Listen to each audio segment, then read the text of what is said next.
నమస్తే, welcome to Chitragupt. This is Harish. మనం ఇప్పటివరకు చాలా స్టోరీస్ డిస్కషన్ చేసినాము. ఆ స్టోరీలల్లో ఇది కూడా ఒక సాడెస్ట్ రియాలిటీ అయిన స్టోరీ. ఎంత దారుణమైన ఇన్సిడెంట్ అనంటే, పాస్ట్ 8 years నుండి ది క్లీనెస్ట్ సిటీ అని చెప్పి అవార్డు ప్రతిసారి ఇందోర్ తీసుకొని వెళ్తుంది. ఇండియాలో ద క్లీనెస్ట్ సిటీ ఇందోర్లో వాటర్ కంటామినేట్ అయ్యి దగ్గర 11 మెంబర్స్ ఆ వాటర్ తాగి 11 మెంబర్స్ చనిపోయినరు, వందల మంది హాస్పిటలైజ్ అయినరు. ఇదంతా ఇట్లా జరిగింది.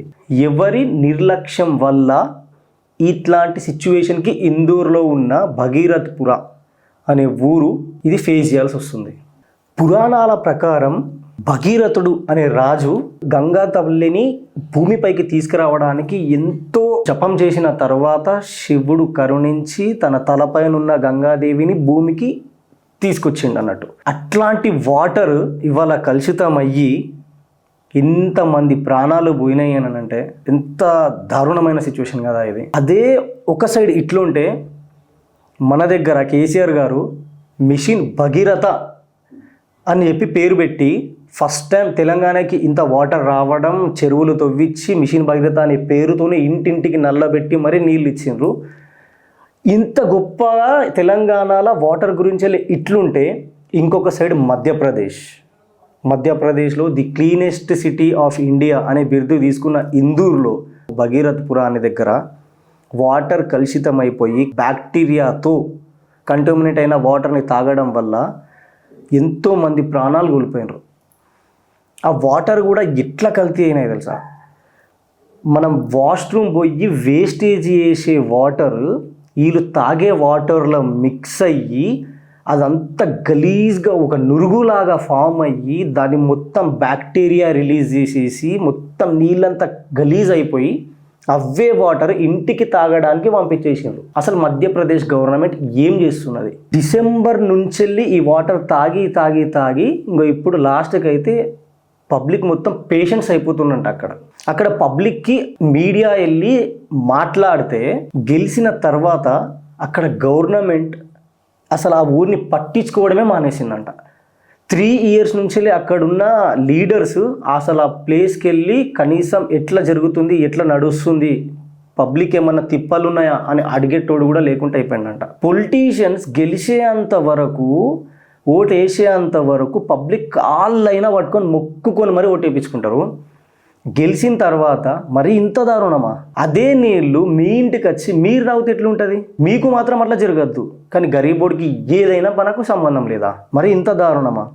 ఇట్లాంటి ఇన్సిడెంట్లే ఢిల్లీలో జరుగుతున్నాయి. సేమ్ ఇన్సిడెంట్ మళ్ళీ బెంగళూరులో, కర్ణాటకలో కూడా జరిగినాయి. ఇప్పుడు మధ్యప్రదేశ్లో జరిగిన ఇన్సిడెంట్ దగ్గర ఉన్న గవర్నమెంట్ బీజేపీది, మోహన్ యాదవ్ సీఎం. మరి ఏం చేస్తున్నారు మీరు? The cleanest city from past 8 years నుంచి వెళ్ళి ఇప్పుడు ద వర్స్ట్ సిటీ అవుతుందా? అంటే రాజకీయ నాయకులు ఏం చేస్తుండ్రు? పట్టించుకుంటలేరా?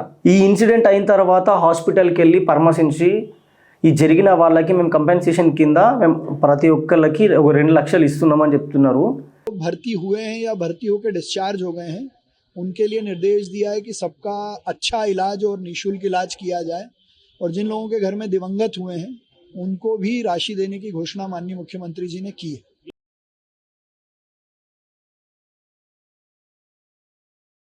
ఇదే పైసలు మీరు ముందు పెట్టి ఆ కేర్ తీసుకొని ఉంటే ఇలా ప్రాణాలు పోయేటివే కావు కదా. చిన్న పిల్ల కూడా ఈ వాటర్ వల్ల చనిపోయిందంట. డ్రైనేజ్ వాటర్ని డ్రింకింగ్ వాటర్లో మిక్సప్ అయ్యేంత వరకు కూడా మీరు పట్టించుకుంటలేరు అని అంటే అక్కడ సిస్టమ్ ఎట్లా పనిచేస్తున్నట్టు? దీని మీద కంపల్సరీ ప్రతి ఒక్కరు మాట్లాడు. ఇప్పుడు అక్కడైంది, రేపు ఇంకొక స్టేట్లో అవుతుంది. మరి ఎట్లా? దీనికి సొల్యూషన్స్ ఏంది? దీనికి నిర్లక్ష్యం వహించిన లీడర్స్ కానీ ఆఫీసర్స్ కానీ వాళ్ళకి ఎట్లాంటి పనిష్మెంట్ ఇస్తుండ్రు మీరు? ఇట్లాంటి వాళ్ళకి ఆ పనిష్మెంట్ ఇస్తే తప్ప ఆ కాంట్రాక్టర్కి కానీ, ఆ లీడర్కి కానీ, ఆ ఆఫీసర్స్కి కానీ ఈ పనిష్మెంట్ ఇవ్వకపోతే వీళ్ళు ఇట్లాంటి లైట్ తీసుకుంటారు. సరే, వాటర్లో కొంచెం కల్తీ అవుతుంది, దాన్ని క్లీనప్ చేసి ఆ మషనరీతో క్లీనప్ చేసి మనం డ్రింకింగ్ వాటర్ కింద కన్వర్ట్ చేసి వాళ్ళకి ఇస్తాం కదా. మరి క్లీనప్ చేసే ప్రాసెస్ ఎక్కడున్నది? ఇక్కడ వాళ్ళు ఇట్లా బాటిల్స్లలో వాటర్ని చూపిస్తే ఆ డ్రైనేజ్ కనిపిస్తుంది, ఆ బ్యాక్టీరియా ఇట్లా పాకుతున్నది నీళ్ళల్లో. మరి అంత దారుణమా? ఇంత గలీజ్ వాటర్ని పబ్లిక్కి ఇస్తారా? ఈ కంటామినేట్ వాటర్ తాగడం వల్ల డయేరియా వచ్చి వామిటింగ్స్తోని పబ్లిక్ కింద మీద అయిపోతూ హాస్పిటల్లో జాయిన్ అయిపోతున్న డాక్టర్లే చెప్తున్నారు కి ఇది ఇంత గలీజ్ వాటర్ తాగడం వల్లనే ఇట్లాంటి సిచ్యువేషన్ని పబ్లిక్ ఫేస్ చేయాల్సి వస్తుంది. మరి ఇక్కడ సిస్టమ్ ఫెయిల్యూరా, లేకపోతే కాంట్రాక్టర్ ఫెయిల్యూరా, లేకపోతే ఆఫీసర్స్ ఫెయిల్యూరా, ఎవరు దీని రెస్పాన్సిబిలిటీ ఎవరు తీసుకుంటారు? మరి అయితే ఆ నీళ్ళు పట్టుకొని తాగుతుంటే అంత వాటర్ నుంచి వెళ్ళి స్మెల్ వస్తుందంట. అంత గలీజ్ నీళ్ళు వీళ్ళకు డ్రింకింగ్ వాటర్ కింద సప్లై అవుతున్నాయి అక్కడ.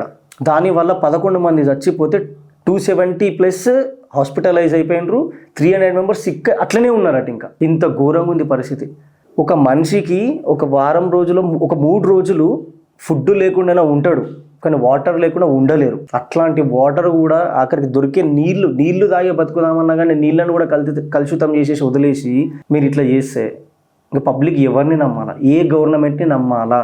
ఆ భగత్పుర అనే విలేజ్కి నర్మదా రివర్ నుంచి వెళ్ళి వాటర్ సప్లై అవుతూ ఉంటుంది. ఆ వాటర్ సప్లైలో కూడా అంత టన్నల్స్ పెట్టుకొని అంత లాంగ్లో మీరు ఆ వాటర్ని సప్లై చేస్తున్నారు కొన్ని కిలోమీటర్లనంటే మీరు ఎంత కేర్ఫుల్గా ఉండాలా? అసలు వాటర్ సప్లై అవుతుంది, ఆ పైప్ లైన్స్ ఎట్లున్నాయి, ఏమున్నాయి, కనీసం చెక్కింగ్ కూడా చేయకుండా అట్లనే వదిలేసి ఆ వాటర్ పైప్ లైన్ ఇట్లుంటే దాని పైన నుంచి డ్రైనేజ్ పైప్ లైన్లు ఉన్నాయట. ఎవడన్నా అట్లా చేస్తాడా? సరే, ఆ డ్రైనేజ్ పైప్ లైన్ ఉన్నప్పుడు అవి లీక్ అవుతున్నాయా, మరి వాటర్ చక్కగా ఉన్నాయా లేవా, అసలు ఎవరి పని చెక్కన్నా చేయాలి కదా. ఆడ పని చేసేటోళ్ళు ఎక్కడున్నారు? మరి ఇంత గలీ సిచ్యువేషన్ తీసుకొచ్చినప్పుడు పని చేసేటోళ్ళు ఎక్కడ కనపడుతున్నారు మీకు? మంచినీళ్ళు తాగి మంచిగా ఉండే సిచ్యువేషన్ నుంచి వెళ్ళి మంచినీళ్ళ ప్లేస్లో పాయిజన్ తాగి హాస్పిటలైజ్ అయిపోతున్నారు జనాలు.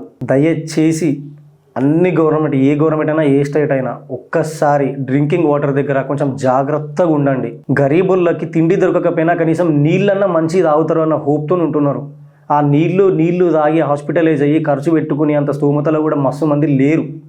అట్లీస్ట్ గవర్నమెంట్ వాళ్ళ కోసం అన్న పని చేయాలా, చేస్తారనే అనుకుంటున్నా. ఇక్కడ కేసీఆర్ గారు ఏదైతే మిషన్ భగీరథ అని తీసుకొచ్చి ఇంటింటికి నల్లబెట్టి నీళ్ళు ఇస్తున్నారో ఒక్కసారి దాని మీద కూడా ఈ గవర్నమెంట్ పైప్ లైన్స్ ఎట్లున్నాయి, కరెక్టే ఉన్నాయా, డ్రైనేజ్లు ఏమైనా మిక్సప్ అవుతున్నాయా, లేకపోతే ఇంకేమైనా కెమికల్స్ వేరే దాంట్లో నుంచి పడుతున్నాయా, దయచేసి చెక్ చేస్తారు అని అనుకుంటున్నా.